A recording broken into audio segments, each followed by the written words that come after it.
All right, so I'm sitting here with Lea Vendetta. How are you? I'm great. How are you? I'm doing well. So last night we had the ROCKNPOD pre-party. Yes. You got to be on stage. Yes. Sing a couple songs. Yes. How'd that go for you? It was so much fun. It was like a roller coaster. When you wait for your turn to go on stage, it's just like going on a roller coaster. You gotta have to like go for a ride, and oh my god, it was so amazing. I want to do it again. You won't do it again? I want to do it again. Oh, you want to do it again? Oh, Good. Yeah, good. It was so much fun. Was it? Did you get a good vibe from the crowd? I mean, I hear artists talking about that, just the energy coming back. Yeah. Well, so we did the rehearsal the night before, so nobody was there. Right. Or the day before the show. And it's like when there is no crowd and when there is the crowd after, it's a completely different experience. Like when the crowd is there, it's just like, it's really lifting. Yeah. You know, it's like, it's really weird that you're talking about that, because like right before we went on stage, I watched something on TV and it was about like the Egyptian and like those how do you say in English, hieroglyph that they hieroglyphics? have. Yeah. And they were discussing the Egyptian and the hieroglyph that they have, and something to do with the sound, music being something that was like moving, like, I mean, something like just like a mind-blowing thing they were talking about. Yeah. You know, like that sound could move things in the cosmos, and like, I don't know how to explain that. It sounded very smart when I listened to the program on TV. But yeah, so I really could feel like the difference, like when we went upstairs on stage, and the energy of and the room was full. Yeah, it was packed. It was packed. Front to back. It's like when you go on stage and you're about to perform, it's almost like it's like a lifting feeling, you know, and like, and everything's just like, everything comes out and you're just like in the flow, you know? Yeah. So like everybody that does like some kind of like artistic work, there is this word, right, that they use when they begin to work. It's called the flow. Yeah. I'm a tattoo artist, so I know that like when I tattoo, I get in the flow. It's like a zone, and I just like, I'm not on earth anymore. I'm just like in the present doing the work. And it's the same with music. Like, it was amazing. Right. It was really cool. And I can't imagine going up in front of a group like that and singing for the first time, and how that would feel. And did you ever go on stage? Oh no, I'm not. They're not going to let me go up on any stage and sing. I sang karaoke one night, and it was so bad that they pulled the fire alarm and closed down the hotel. I'm not joking. It was at a bar at a Holiday Inn. They were like, "Oh no, that shit's over." I can't blame them though. They did the right thing. So yeah, you're a tattoo artist. Yeah, beautiful tattoos. Thank you. Beautiful artwork.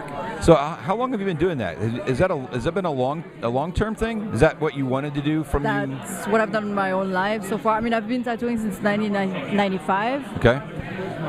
And I mean, since I was a kid, I wanted to paint and draw, and tattooing is kind of like the modern way of making a living, as one of the modern way of making a living as an artist.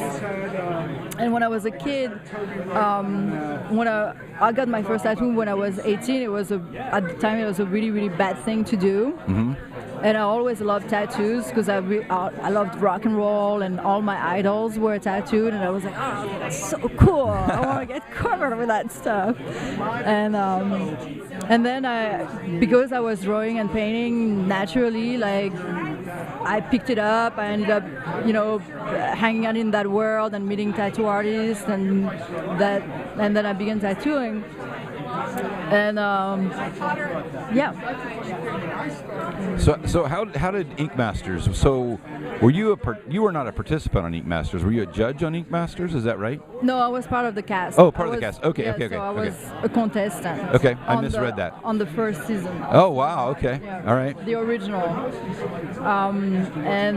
So they contacted me. All the people from the season 1 were contacted, and we had no idea who the judges were going to be. We had no idea who the other contestants were going to be. All that we were told was, it's a contest, so you guys are going to, if you win $100,000. And they made some name dropping of super heavy hitter in the business, top people. So I was like, wow, that's going to be awesome. I signed up for it, and we did it, and it was really intense because it was the first one, and we didn't have any Wi-Fi. I mean, it was just we didn't have all the tools to work like we used to. Right. Yeah. But it was an awesome experience overall. I learned a lot about my strengths and my weaknesses. So yeah, which is where you learn the most, right? When you find those weaknesses of where do I need to, study more here, or do better here, or whatever. So yeah, it just sucks when that you're on TV and millions of people see you discover your weaknesses. Yeah. Well, the good part about being on a podcast like this, you don't have enough people watching. For us, we get feedback though. It's that was bad.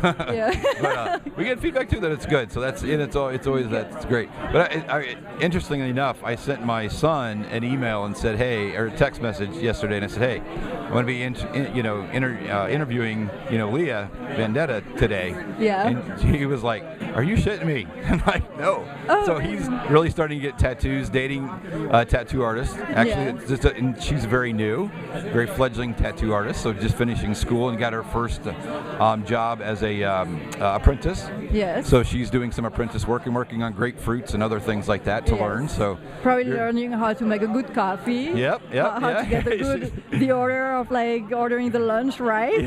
Yeah. That's it. She's doing that stuff too. Yeah. But it's interesting, It's I don't have any tattoos, but he has some, and then my youngest son is starting to get them as well. And I think they're really, I think they're neat. I think the artwork is amazing, and to use the body as a canvas is pretty incredible. That's really neat. So yeah. I love it. Yeah. I always did. I mean, but yeah, it's true. You were talking about how it changed and it became mainstream, and I remember going to a restaurant before the year 2000 with friends, and they would put us in the back of the restaurant, hidden from everyone. And then once the year 2000 came, I remember going to New York City for a tattoo convention, and we got into this really cool little hip restaurant, and they were looking at us, and they were like, oh, you guys are tattooed?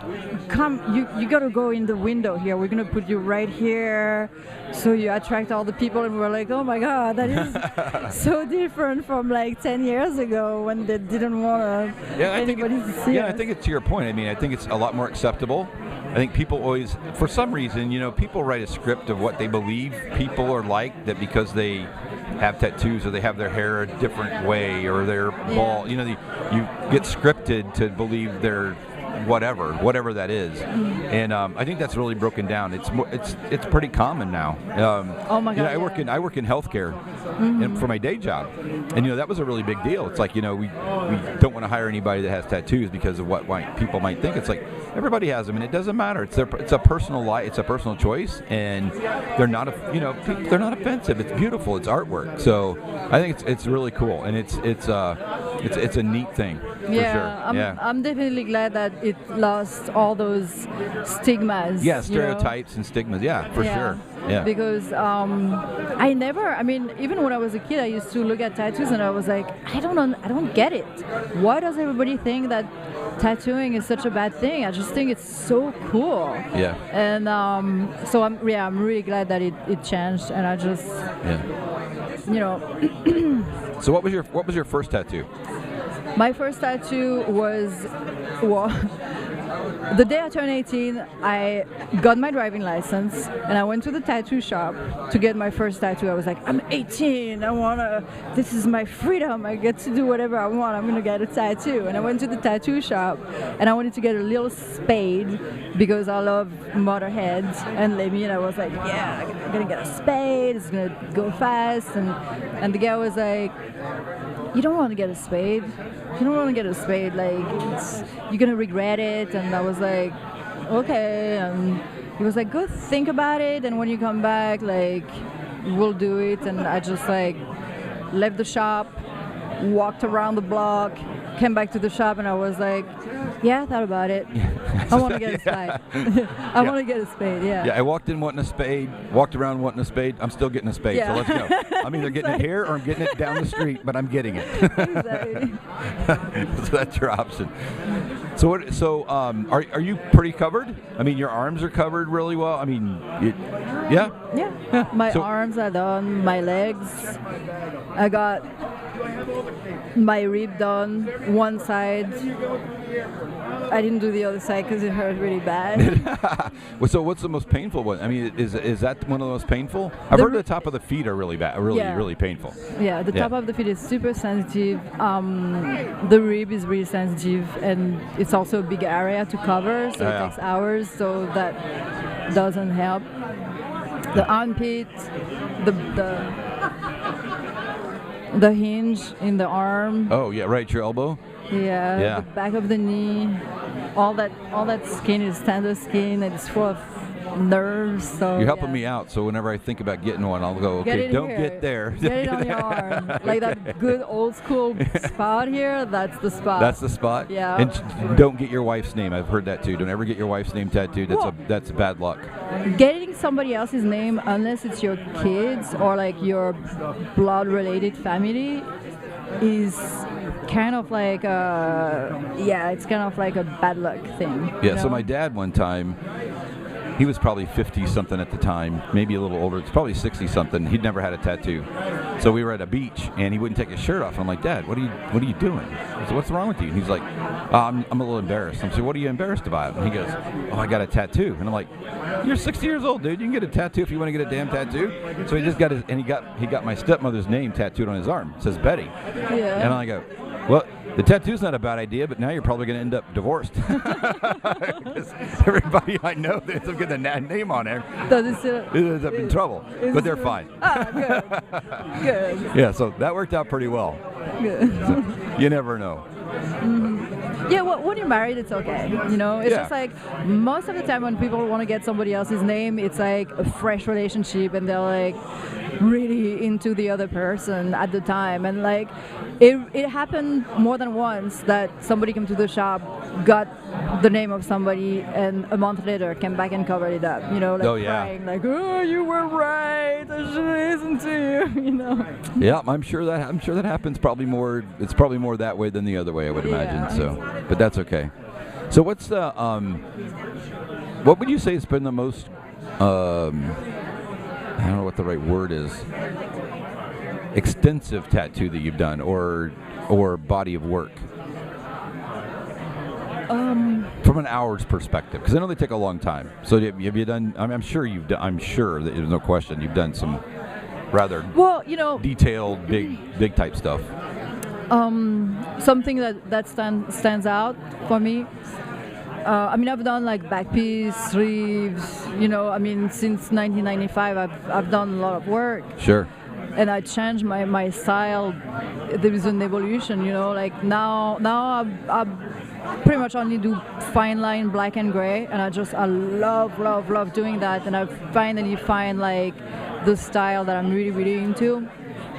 But one of the things that I love doing is one of my clients, I did pretty much everything on him, and he's covered, and he's pretty much almost have a full bodysuit, you know. And it's like when I see that, it does something to me. Like I'm honored, and sometimes it's a little freaky because I'm like, oh my God, he's wearing my work from head to toe, you know, and it's great and it makes me feel good. But I'm like, oh my God, like it's a little weird, you know, like but it's I mean it's great. What's like having a piece of art that hangs in your house just with you all the time? Yeah, And, it's just awesome. It's like such a great, it's such an honor. Or like the artists that we have here that have CDs and albums and that kind of stuff out that people have that they buy. Collect. And you collect, and people will go to great lengths to get records. Yeah, exactly. Yeah, it's like inexpensive.